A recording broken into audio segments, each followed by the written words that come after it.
दर्शक बंधु यह गुरुत्वपूर्ण कथागुड़िक टिके समय देकी निश्चय शुणु। 1 नंबर, प्रखर सूर्यंक किरण रे केबे भी बेसी समय ठिया हेबा उचित नुहे किंबा शवदाह बेले धुआं जदि नाकरे बाजिबा अनुचित, यह द्वारा आयु नष्ट होइथाए। 2 नंबर, रातिरे दही खाइबा उचित नुहे एवं जीवन रे केबे भी मद्यपान किंबा धूमपान करिबा अनुचित, यह द्वारा आयु क्षीण होइथाए। 3 नंबर, अधिक दिन पर्यंत रातिरे उजागर रहिबा उचित नुहे किंबा अत्यधिक मौथुन करिबा द्वारा आयु नष्ट होइथाए। 4 नंबर, घरे केबे भी छेली पालन करिबा उचित नुहे, यह अमंगलकारी होइथाए एवं दारिद्रता देखादेवा सहित अभाव अनटन लागी रहिथाए। 5 नंबर, स्वामी स्त्री मध्यरे मन रखिबे, स्वामी स्त्री मध्यरे जुक्तितर्क किंबा कलह लागी रहिले यह अशुभ होइथाए एवं घरर अर्थभाव देखादेवा सहित घर को दारिद्रता वृद्धि पाइथाए। 6 नंबर, घर को आसीथिबा अतिथि को सत्कार करिबा उचित, यह कल्याणकारी हेबा सहित धनधान्य प्राप्त होइथाए एवं देवादेवींकर आशीर्वाद मिलिथाए। 7 नंबर, स्वामी स्त्री शोइबा घर सेजर ठीक विपरीत दिगरे दर्पण रखिबा उचित नुहे, यह अशुभ होइथाए एवं उभयंक मध्यरे संपर्क दुर्बल होइथाए। 8 नंबर, मन रखिबे प्रत्येक दिन सकाळ उठिला परे 1 लोटा पानी घर आगरे ढालिबा उचित, यह शुभ हेबा सहित माता लक्ष्मींकर आगमन होइथाए। 9 नंबर, द्वितीया एवं तृतीया तिथि रे कौनसी स्थान को जिबा द्वारा यात्रा शुभ होइथाए एवं कार्य सफल होइथाए। 10 नंबर, प्रतिप्रदा किंबा चतुर्थी तिथि रे कौनसी कार्य रे यात्रा कले जात्या निष्फल होइथाए एवं अर्थहानि होइथाए। 11 नंबर, पंचमी एवं सप्तमी तिथि रे कौनसी शुभ कार्य रे जिबा द्वारा सर्वशुभ होइथाए एवं अर्थ प्राप्ति होइथाए। 12 नंबर, षष्ठी एवं अष्टमी तिथि रे कार्य रे बाहर को गले अशुभ होइथाए एवं दुख क्लेश बढ़िबा सहित देहरे पीड़ा होइथाए। 13 नंबर, नवमी एवं एकादशी तिथि रे यात्रा कले कार्य अशुभ होइथाए, ता सहित कार्य निष्फल हेबा सहित शरीर पीड़ा होइथाए। 14 नंबर, दशमी रे यात्रा कले अर्थ प्राप्ति होइथाए एवं द्वादश रे यात्रा कले वृथा अर्थ व्यय होइथाए एवं त्रयोदशी तिथि रे यात्रा कले यात्रा शुभ होइथाए। मन रखिबे।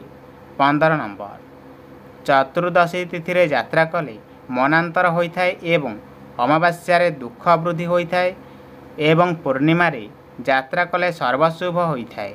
16 नंबर, पित्तल पात्र रे भोजन कले आत्मशांति प्राप्त होइथाए, सेहीपरि तंबा पात्र रे भोजन करिबा द्वारा शरीर रे क्लांति बुद्धि होइथाए एवं शरीर सुस्थ सबल रहिथाए।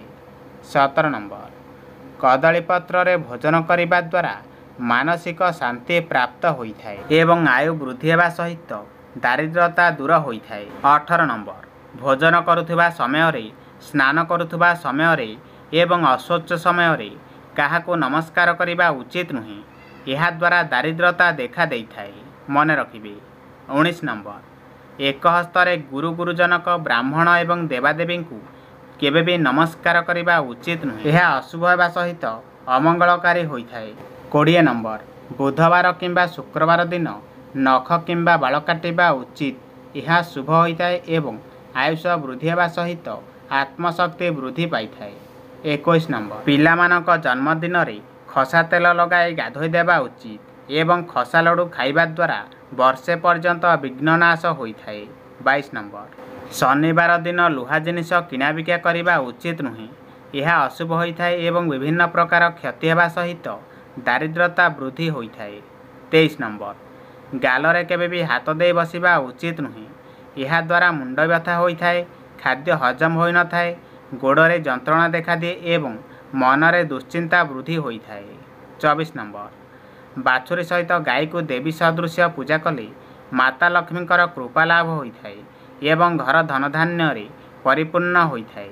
25 नंबर, विवाह समय रे बरकन्या अग्नि प्रदक्षिण करिबा द्वारा दाम्पत्य जीवन सुखमय हेबा सहित शरीर सुस्थ रहिथाए एवं सर्वदेवादेवींकर आशीर्वाद प्राप्त होइथाए। 26 नंबर जन्ममास जन्मदिन एवं जन्म नक्षत्र बर एवं कन्यामानकर विवाह कराइबा उचित नुहे। यह द्वारा सेमानंक भितरे दुख वृद्धि होइथाए। 27 नंबर समान गोत्र रे केबे भी विवाह करिबा उचित नुहे। यह अशुभ होइथाए एवं वंशानुगत रोग होइथाए मन रखिबे। 28 नंबर सुस्थ मनीष केबे भी दिन समय शोइबा उचित नुहे। यह द्वारा पाचन शक्ति ह्रास होइथाए, आयु क्षीण होइथाए, अशांति एवं दारिद्रता वृद्धि होइथाए। 29 नंबर निज स्त्रीर निंदा केबे भी अन्य मानक पाखरे करिबा उचित नुहे। यह अमंगलकारी होइथाए एवं अर्थहानि देखादेवा सहित दुख कष्ट प्राप्त होइथाए।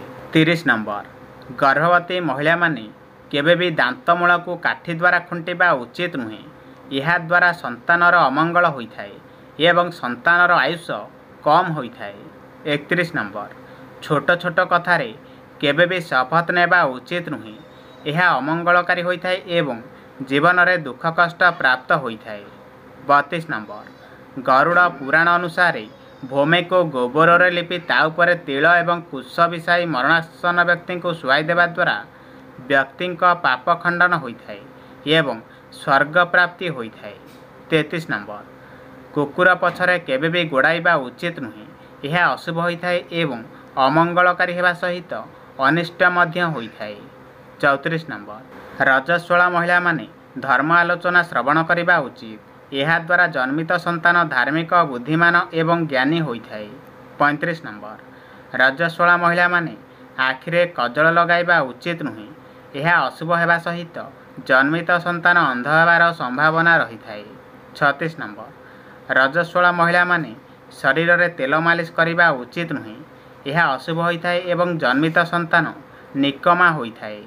37 नंबर रजस्वला महिला माने केबे भी भयंकर चित्कार शुणिबा उचित नुहे। यह अशुभ एवं अमंगलकारी होइथाए एवं जन्मित संतान बधिर हेबार संभावना रहिथाए। 38 नंबर प्रत्येक दिन ओम उच्चारण करिबा उचित। यह मंगलकारी होइथाए एवं आत्मिक बल प्राप्त हेबा सहित हताश एवं निराश भाव दूर होइथाए। 39 नंबर जो महिला माने काख बाल और शरीर अन्यान्य बाल काटी देई थांती सेमाने अलक्षणी स्वभावर होइथांती। एणु एमानंकु सर्वदा अभाव दुख लागी रहिथाए। 40 नंबर घरे लक्ष्मी ठाकुराणींकर ठिया होइतिबा फोटो रखंतु नाही। बसिथिबा फोटो रखिले घरर मंगल होइथाए मन रखिबे। दर्शक बंधु जदि वीडियो माध्यम रे किछि भी शिक्षा पाइचंती ताहले चैनल को गोटे लाइक करके जानतु।